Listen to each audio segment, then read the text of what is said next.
So Clemson and Texas, Joe, a close game there at the end. They make a goal line stand. And Joe, I went back and watched the game today. Even though it was closer than in a score aspect, God, did I feel like Clemson got dominated yesterday. I mean, it was still close. I mean, they could have cut it to a 7-point game there. And then they make the stand, and I'm like, golly, they just got run all over. I guess recapping this for a second time here, going back and rewatching it, your thoughts on Texas and Clemson? I think overall, yeah, you're right. Texas did dominate them in a lot of areas, especially on the ground. But we talked about this coming into the game. There was an expectation that they should have been able to run the ball a lot easier than usual because Clemson was abysmal at stopping the run. It was one of their biggest deficiencies all year. A lot of the games that they played, they could not stop the run. So their offense played to expectation, like we talked about. There was going to be less pressure on Quinn Ewers' shoulders, meaning he would have to complete less difficult throws. If he had the pick where, it was tipped the way that it was, that wasn't going to completely negatively take them out of the game, and then they were going to be chasing. They were going to be able to have their way with a team like Clemson that has athletes. They were the most talented, weaker seeded team in the playoff yesterday, but they weren't a complete roster, and they had holes, especially along their offensive line. The one thing that kind of irks me with this, and look, the Texas fans are all pissed off at what we said about them yesterday. I really don't care. Go figure. People are acting, and Texas fans are acting like we're supposed to give them an A+ for that performance. That was like a C performance. You did what you were supposed to do, and you had the opportunity to blow them out, and you didn't. You let them crawl back into the game. I stand by the two things that I mentioned.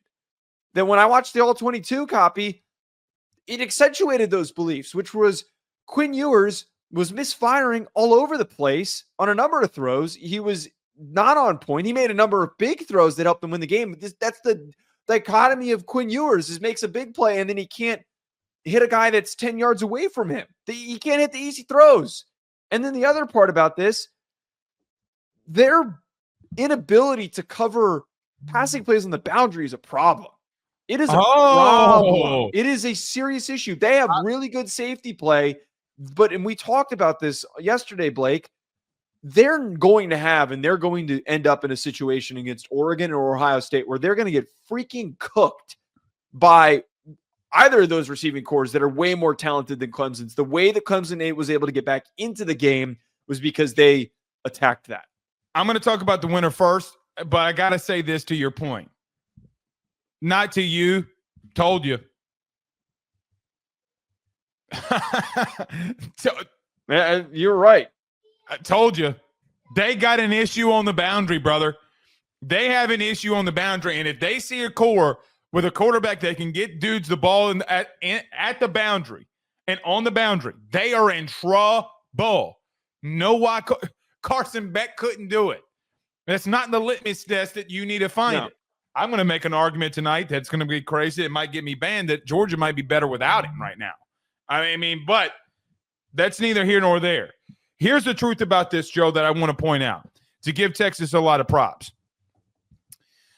The four toughest games, and yes, one of these is going to be laughable for some, the four toughest games that Texas played this year, twice against Georgia, once against not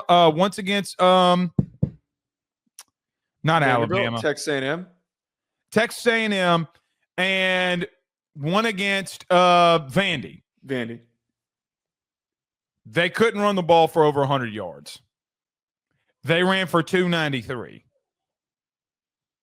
If you're going to allow them, with a banged-up O-line, run the ball like they did on you, it's a splattering. It's an outright can of whoop-ass that's being opened. Clemson physically got dominated in the trenches by a beat-up, banged-up offensive line that had a right tackle concussed and a center that got banged up and had to go out. That's embarrassing. Yeah. And good on Sark. Sark took it right to their ass. Here's the problem that I have with that, though. And they can be mad. I don't give two shits. You should have separated from them more because of the weapons that you have on the outside. That's the part that we're trying to make here. Joe, if Arch Manning was their quarterback, I really start questioning their capability of winning it. I do really too. do. I do too. You would have to live with some mistakes, but those are freshman and first time starter mistakes. He's more dangerous. And that's the part where Texas is not going to be who they can be until they do that. They're not. Not going to happen because he continues. We talked about this yesterday. The third down miss in the drag route to Golden. Joe, they would score there. They'd be up 21 points and it's ball game. He what, year 4, right? He's in year 4. He's started for 4. Well, he's in his 5th year, I believe. No, I think 3. He started for 3 years and he came in from Ohio State. This is 4th year, I think. Regardless. He's been in college for 5 years. He's okay. Regardless, he's literally missing wide open things. The reason we're so tough on him is because this is a senior doing this, Joe. Yeah. He can make some really good throws, but right now I don't know what's going on with him. They could separate, but Joe, they let one of the worst teams in the SEC run all over them, and that is the biggest recap here for me. Now, Texas defensively, man, I mean, Joe, I don't know what to make of them either. Their front seven's really good. They held Clemson to 76 yards. Klubnik makes some big-time throws. And here's what I'd say, too. Texas's excuse would be, well, look, brother, Klubnik is a former 5-star quarterback. He might be an NFL quarterback. Like, that's going to happen. I don't disagree on 49 dropbacks. Joe, they dropped back 49 times yesterday. He better throw for 300 yards. Yeah. You get what I'm saying? So you put the ball in the air more, that's bound to happen. Last thing for me. Clemson was 4 of 15 on conversion downs, 3 of 12 on third down. They got outcoached. I got a hot take. I think Coach Riley, the OC, got absolutely abused. In critical third down situations, he got abused. Think about this. Of the 15 conversion downs, PFF, 14 pressures. That's this. And not only that, they threw the ball 14 times. Right. So there comes a part here. Now, that's not my stat. They tweeted it, not me. So or put it out there, not me. There comes a part here where they got really outcoached. Now, I thought they fought. They gave it everything they had, but it was an outright bludgeoning. No, yeah, there was a coaching gap, talent gap, and it was everything that we said in the preview. There was not going to be much of a shot for them to play close. BetOnline remains your top spot for all of your live betting action and contests. NFL, college football, UFC, NHL are all in full swing.